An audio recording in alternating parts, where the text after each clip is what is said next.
And tonight we are learning more about the nationwide FBI raids, including here in Central Florida, involving leaders of a church that appeared on televisions across the world. Good evening. I'm Greg Warman. And I'm Martha Sigalski. Federal prosecutors say the leaders of the Kingdom of God Global Church used abuse tactics under the guise of religion to rake in millions of dollars. Channel 9's Nick Pampantonis was in Ocala today as FBI agents scoured just one of the many properties owned by the church. There's more excitement around here than we've had since the wild pig. Joseph Hildner said 5 loud booms woke this Ocala community Wednesday morning. A dozen FBI cars descending on this $2.6 million home. They did the same in North Carolina, Tampa, and 5 other properties across the U.S., arresting this man, David Taylor, the so-called apostle of the Kingdom of God Global Church. Always restore to us the joy of your salvation. This video posted to the church's Facebook page the night before the raid shows the emotional nature of Taylor's preaching, but agents say a system of cruelty hid behind the tears. They accused Taylor of running call centers out of these homes, unpaid staff cut off from the outside world, told to raise an unreachable amount of money in donations, and when they failed, Taylor deprived them of sleep and food.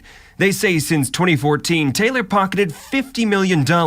A staff member at his Ocala house after the raid refusing to comment. From bumper to bumper, just a black Suburban with opaque windows that you cannot see in or out of, and they were coming and going a lot. They'll come to his ministry lured through promises of a free housing, free meals. Pete Evans and Barry Bowen investigate religious fraud for the Trinity Foundation and interviewed some of Taylor's staff. They pointed to his far-flung properties and constant attempts to get his viewers to call his church, like you see here, as red flags. They say it's a well-worn playbook. They would believe he's closer to God than they are, and he feeds on people's ignorance. Nick is joining us live here in the studio. Nick, they also arrested the church's executive director. How much time are each of them facing? One of them faces 8 counts. That's the executive director. One faces 10 counts. It's 20 years per count and a lot in fines, including all the properties can be taken from them. We're going to show you the scale of this operation here. They had staff members working in 4 different states, 2 sites here in Florida. The sermons aired on the Word Network, which is one of the largest religious channels aimed at black churchgoers. And just if you're interested, the money was spent on cars, boats, ATVs, a lot of luxury goods there. And I'm sure. And mansions. And mansions. Story will continue. Nick, we know you'll be on top of it. Thanks so much. Winners. All right, so what is this residential center?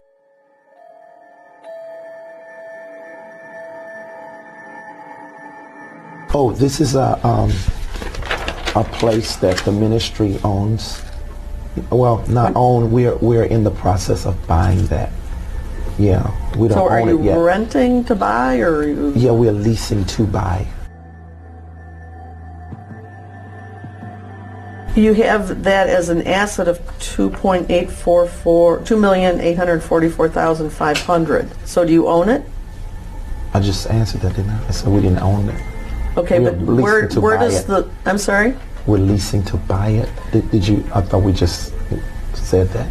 All right, but you have listed it as an asset worth $2,844,000. Oh, that should be more of a liability. All right, so where does the number $2,844,000 come from on your asset and liability? That's, I guess, the appraisal value of the home or the residential center. Yep. Is it a home?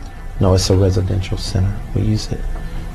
All right, so you're saying it's not something you own, but you have it listed as an asset of $2.8 million. That's probably a mistake. Like I say, it probably should be a liability.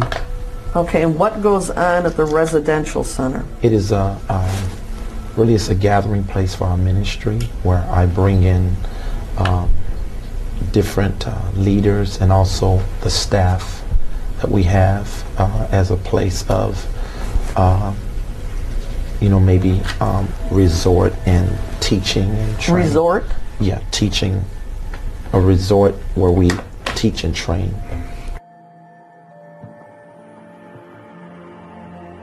On November 29th, 2013, JMMI paid over $6,000 to Louis Vuitton. Yes. What would that be for?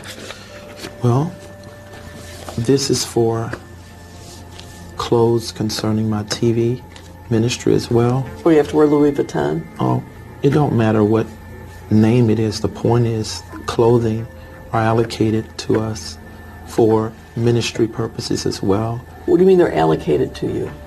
You know, in a media ministry.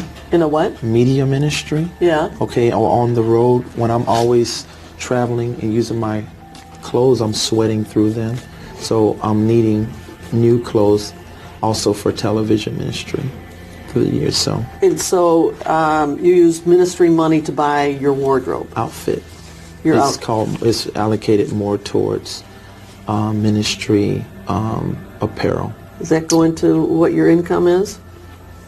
I'm sorry. Do you show that in your income that you got Louis Vuitton clothing? No, that's not. That doesn't show. Because it don't go there. It don't go there. I don't know what that means. It don't belong there. That's out of place. What's out of place? You don't get taxed on things like that. That's for ministry business purpose. So it's not Louis Vuitton. Well, you can call whatever you want.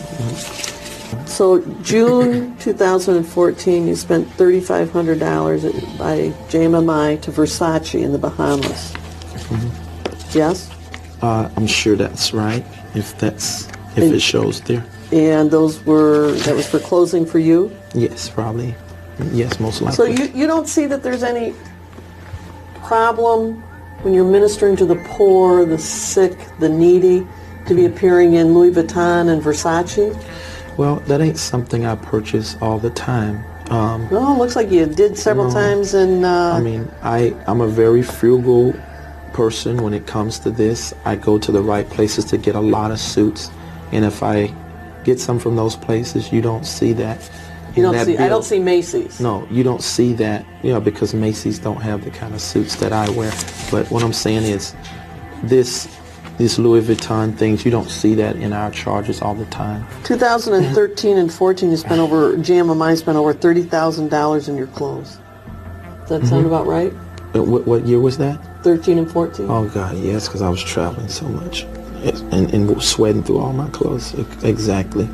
That probably wasn't enough because just have so. But they have to be top of the line, expensive ones. No, they're not top of the line clothes. Louis Vuitton's not top of the line? Those not where I get my suits from.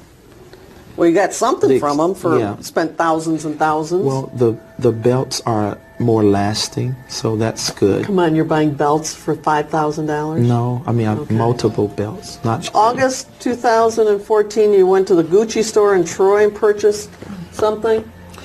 Yeah, like I say, it probably was a belt or maybe shoes. I don't know. Or shoes. But I don't usually buy my suits from these very expensive places. I just get the things that I invest in will last longer, like such as belts. So you got to go to shoes. Gucci or places like that. Well, no, I buy those things from there because they have a better TV appearance for the belt. For asking for money from the poor? No, you paid $1,000 to Monsieur Clothing in New York, and then another $715. Whose clothing was that for? Where's that now? I don't understand. August 1st, October 28th. Total of over $1,700 to Monsieur Clothing in New York. I don't know about that. You testified at your last deposition that JMMI owns 3 vehicles, a BMW, a Mercedes, and a Bentley. Yes. Have you driven those cars? Yes. Is Michelle? No. We usually have a driver. The 3 cars that we've talked about, in whose name are the titles? They're in the ministry name. They're all in JMMI. I think everything except the Bentley. Whose name is the Bentley in? It's in DeWin McDeal. I have a question, just from you minister to the poor and the sick and all that. Isn't it a little offensive to be driving around in a Bentley and a Mercedes to people that really, are impoverished and sick and ill and AIDS and drug rehab? Isn't it a little offensive to sort of being show-placing what you have? Well, dear one, I don't showplace to people, and I'm not in Bentley. that car. You don't see me driving around in that car every day. I don't do that. But it's in the ministry. Everybody in the ministry sees you. You said you drive it. I have before. You just asked me have I drove it, but it ain't something I drive every day or even every year. I don't do that. I have drivers who pick up my guests, my high-profile guests. No. But do you see my point that people that are suffering and giving you whatever their last dime is and in donations and drug habits, to have them see you drive around your high-profile guests in a Bentley or Mercedes might be offensive and hurtful even? It could be offensive if they didn't know my life, but they know my life. It would be offensive to someone like you who's trying to make it bad, but so it's important you have a Bentley. It ain't really important. That don't make me. Then you also have a Land Rover that you lease. Range Rover. Range Rover. Yes, it's not a Land Rover. It's a Range Rover. Which is the better one? I don't even know. I don't know. They're just cars, that's all. All right, then there's a series of documents that total almost $50,000 to limo land in 2013 and 14. You have to answer yes. Yes. Okay. What was that for? That was to cut the Mercedes into a limo. It was to cut the Mercedes into a limo. And who needs that? No, that's for guests. It's for guests. And for you? It's mostly when for you're guests. Entertaining guests? Yes. When you're entertaining? Well, I'm not. But when we have guests come in, high-profile people, we you have to have a limo that way. Don't have to have a limo, but in a Mercedes limo. We treat them. You treat them? I said that we have hospitality. Maybe that's a better word. Okay, then. And this is not the first one the ministry has had. We had another Mercedes limousine. Yes, right. So you paid limo land almost $50,000 total. Almost $50,000. And that was for what? To make a limo. To cut the Mercedes into a limo. And you think that was a good use of the money that people donated to you in JMMI? Well, I mean, the banks certainly have looked at that on our books as good because it has an appraisal value of almost $200K, a little over $150,000. So, but you got this from donations, and you decided to use it to make a limo. We really invested really good. The banks. No, really I'm just asking if that's what you did. No, not the way you're saying it. You're fortifying, forging. I'm forging? With your mouth. Yeah. Just the question is, did you use the money for the purpose? No. The answer is yes. So, in June of 2013, there's over $6,000 worth of charges for the Disney Resort Hotel in Anaheim, California. Do you remember that? Yes. And did you go? Yes, I was there. Does JMMI pay any of your auto expenses? Yes. And how much? Auto expenses, I wouldn't know exactly how much. You don't know how much you get? No. Who would know? The board takes care of that.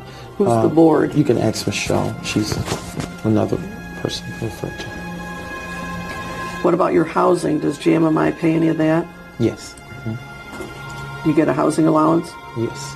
And how much is that? I'm not sure. And do you report these allowances as compensation on your tax return?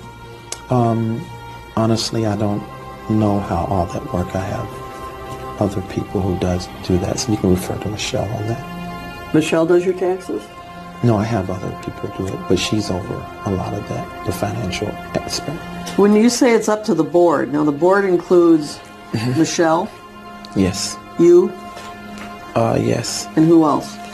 I'm not sure. You can ask Michelle. You don't know who's on the board?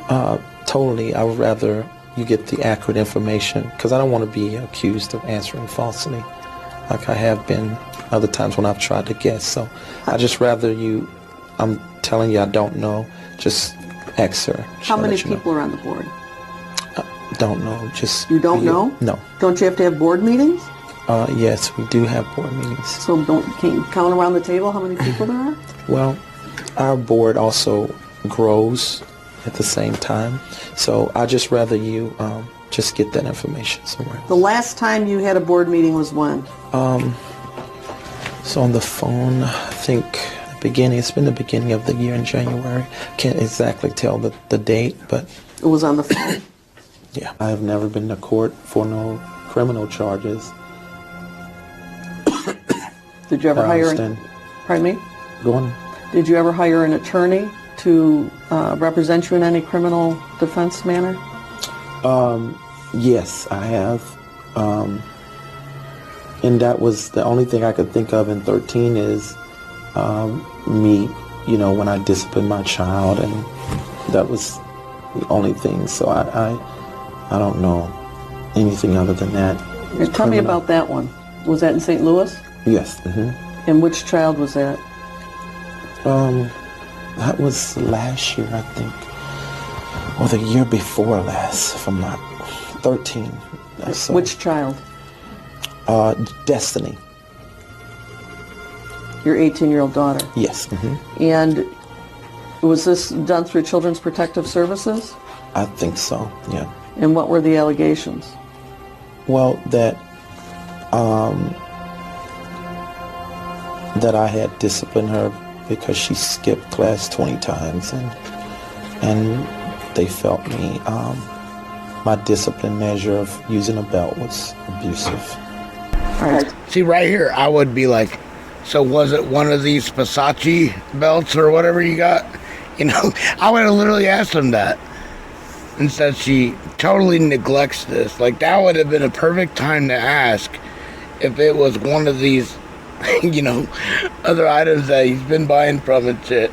And she didn't. And that sucks. But let's continue. So you used a belt in disciplining Destiny? I don't know if I can speak on that. Can I speak on this? Because my lawyers told me all the time. Then, not knowing the status of this proceedings... Is it resolved? Is it all done? I'm going to object to it. Well, let me just ask if it's what the status is. Was it a Louis Vuitton belt? I mean, come on. We need to know. Don't know. All right, I'm not asking you to say what you did. I'm just asking if the allegations were that you disciplined your daughter with a belt and caused... just allegations. You may ask, but I'm going to pose a constitutional protection on that. What's the constitutional? I'm not asking him to say what he did or didn't do. Anything that might lead to or otherwise might considered to be incriminating, I think he's got a right to certificate. I think he can tell me what the allegations are. That is not privileged, Fifth Amendment or otherwise. It is, because if he doesn't know, he's speculating, and I'm going to assert Well, he's the not privilege. saying that. I don't know. I'm going to assert the privilege. It's absolute. If somebody wants to take it, I don't know. I don't know who the lawyer is. He doesn't seem to know the condition of the matter. So to avoid any kind of drift, and I think maybe you might be concerned about it as well. Well, is this let me ask you, did this rise to the level of court intervention by the local court in St. Louis that does... Don't speculate if you don't know. I please don't testify for him. Well, I don't know. Did you go to court on it? What court? Any court. Did you ever go to any court about these allegations that you disciplined Destiny physically? The belt. So would family court be known as... If you know. Yeah, family court. So you did go to family court? Yes? Yes. And what was the outcome of that? Is it done? Is it pending? I don't know. You have no idea? No, I don't know everything. Is that why Destiny doesn't live with you now? Yes.